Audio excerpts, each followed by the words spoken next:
Right now, today, there is a woman who looks at you and feels something she hasn't said out loud, and you have no idea. Maybe she is a coworker. Maybe she is someone you see at the gym, or sitting across from you at dinner more often than you've noticed. Something is already happening. You are simply not trained to see it. Here is why you keep missing it. Men are taught to look for obvious signs: a compliment, a flirtatious comment, something said directly. But female attraction rarely announces itself that way. It leaks out sideways, in small, involuntary movements she isn't even aware she's making.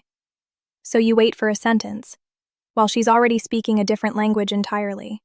There is one signal in particular that almost every man misses completely, even when she is practically telling him.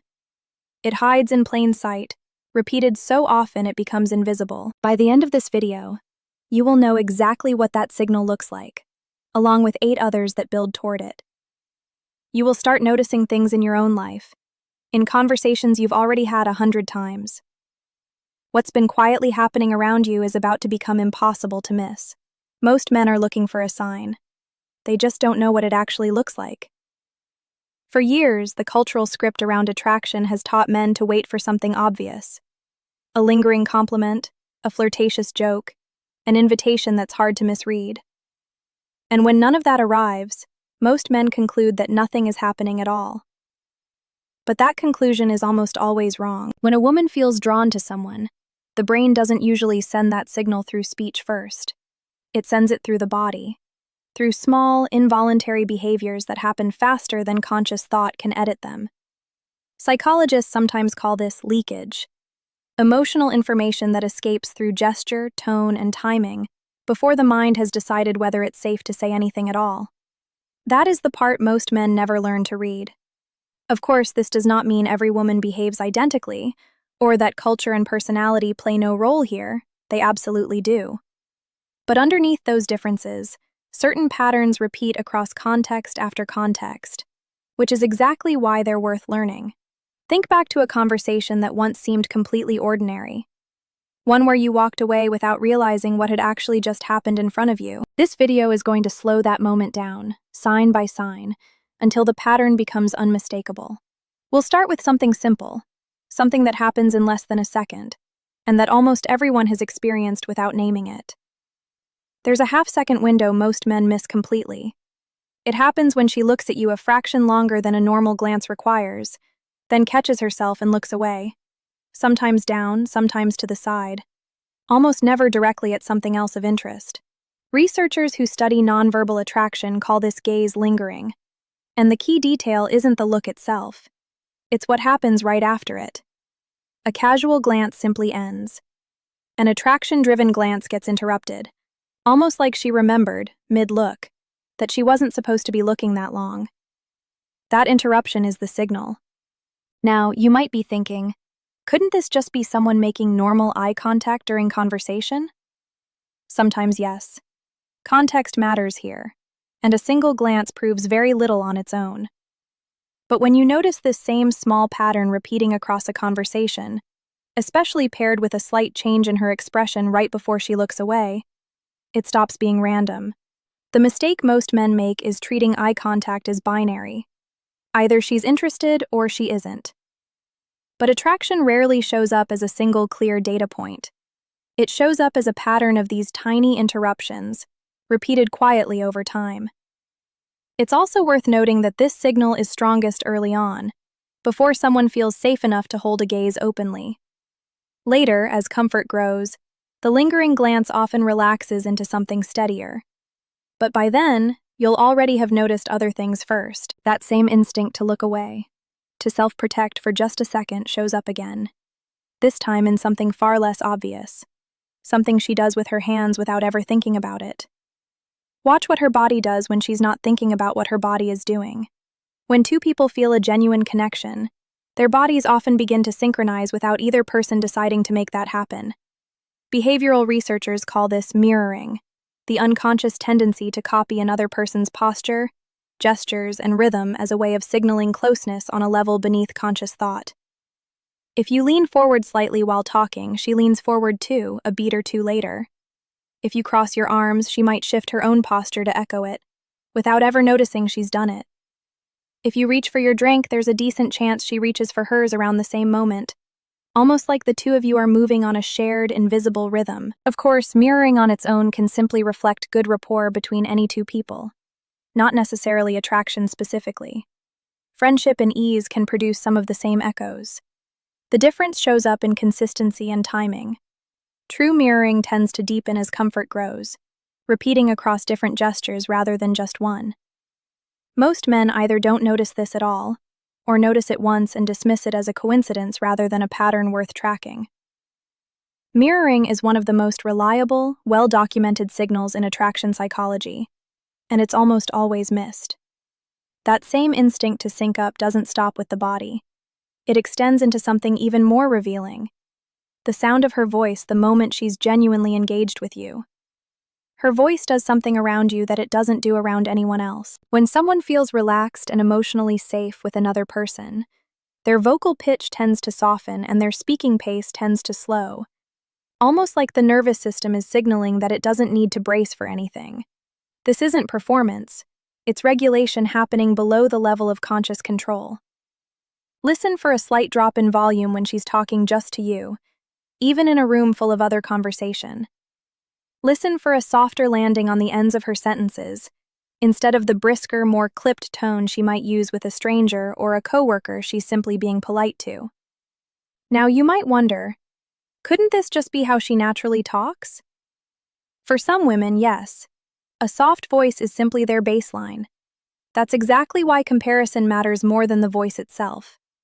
The signal isn't a soft voice in isolation.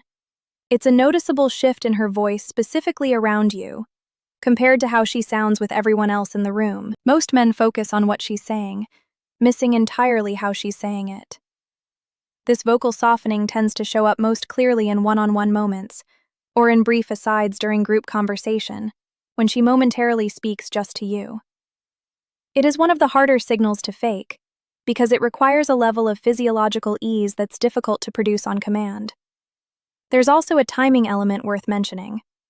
The shift often appears within the first few minutes of a conversation restarting after time apart, almost like her voice resets to a different setting the moment she remembers who she's talking to. That same comfort shows up physically too, specifically in how close she lets herself get to you without thinking about it at all.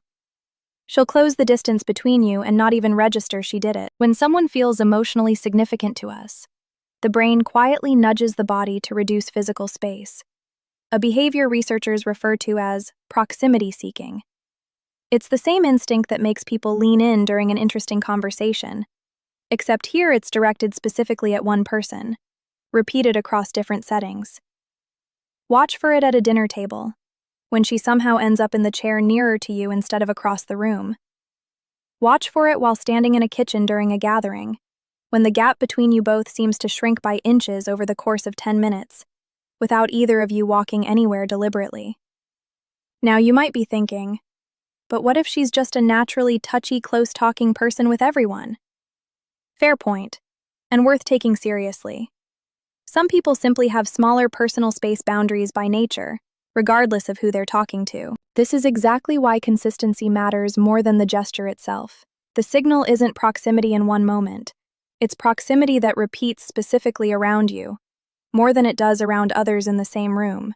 Remember what I told you at the start, that there was one signal most men not only miss but actively misread. We are getting closer to it now, and the signals are starting to layer on top of one another. That same idea, consistency over time, becomes even more important for the next sign, which lives in her memory rather than her body. She forgot her coworker's name. She remembered the exact joke you made 3 weeks ago. Memory is not neutral.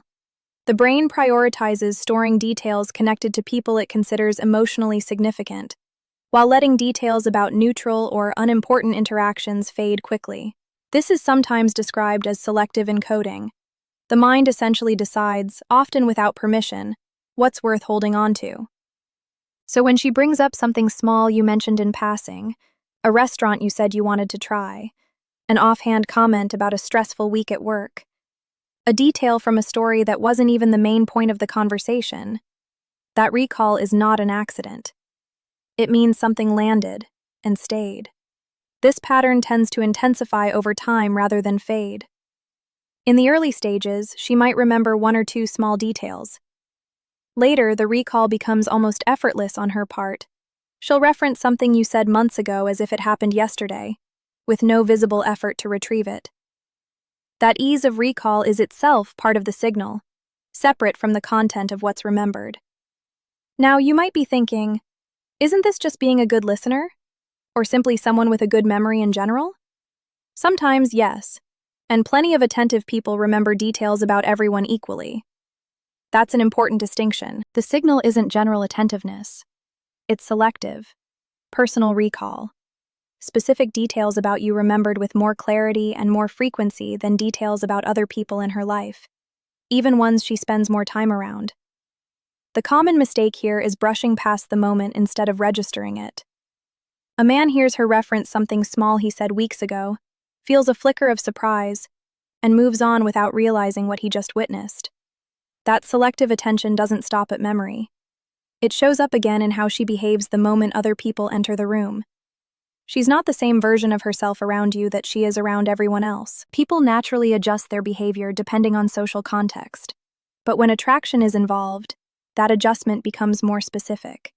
She might become slightly more animated, more talkative, even a little protective of moments shared with you when other people are nearby, subtly steering conversation, or laughing more easily at things only the two of you find funny. Or, somewhat counterintuitively, she might do the opposite. In a group, she's loud, confident, easy with everyone. One-on-one with you, she becomes quieter, more careful with her words, slightly more self-conscious than her usual baseline. Both versions are signals. They're simply pointing in the same emotional direction from different angles. Watch specifically for the contrast between how she acts with you compared to how she acts with people she has no particular interest in. The behavior itself matters less than the gap between the two versions. Of course, some people are simply more reserved by temperament in any one-on-one setting, regardless of who they're with. Context still matters here, the same way it has mattered with every signal before this one. No single behavior on its own tells the whole story. Now, you might be thinking, why would she hide what she feels instead of just showing it plainly? That question gets at something important about vulnerability and risk. Showing interest openly carries a cost if it isn't returned. So many women regulate how much they reveal, even when the feeling itself is strong and consistent. That gets modulated, not eliminated. A common mistake here is assuming that quieter, more reserved behavior means disinterest, when it might actually mean the opposite. Carefulness born from caring about the outcome. That same fear of exposure, of revealing too much too soon, is exactly what drives the next signal, one that's more emotionally revealing than anything we've covered so far. When she tells you something she didn't have to tell you, that's not small talk. That's a test she's giving herself. There are two related signals worth understanding together here, because they come from the same emotional source. The first is unprompted disclosure, when she shares something personal without being asked, something slightly more vulnerable than the conversation requires.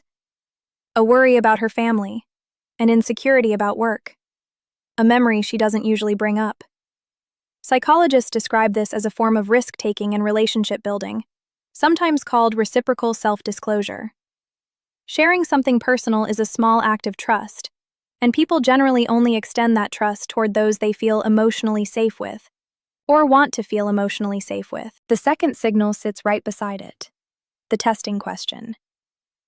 This is when she asks something that seems casual on the surface, but is quietly checking your reaction.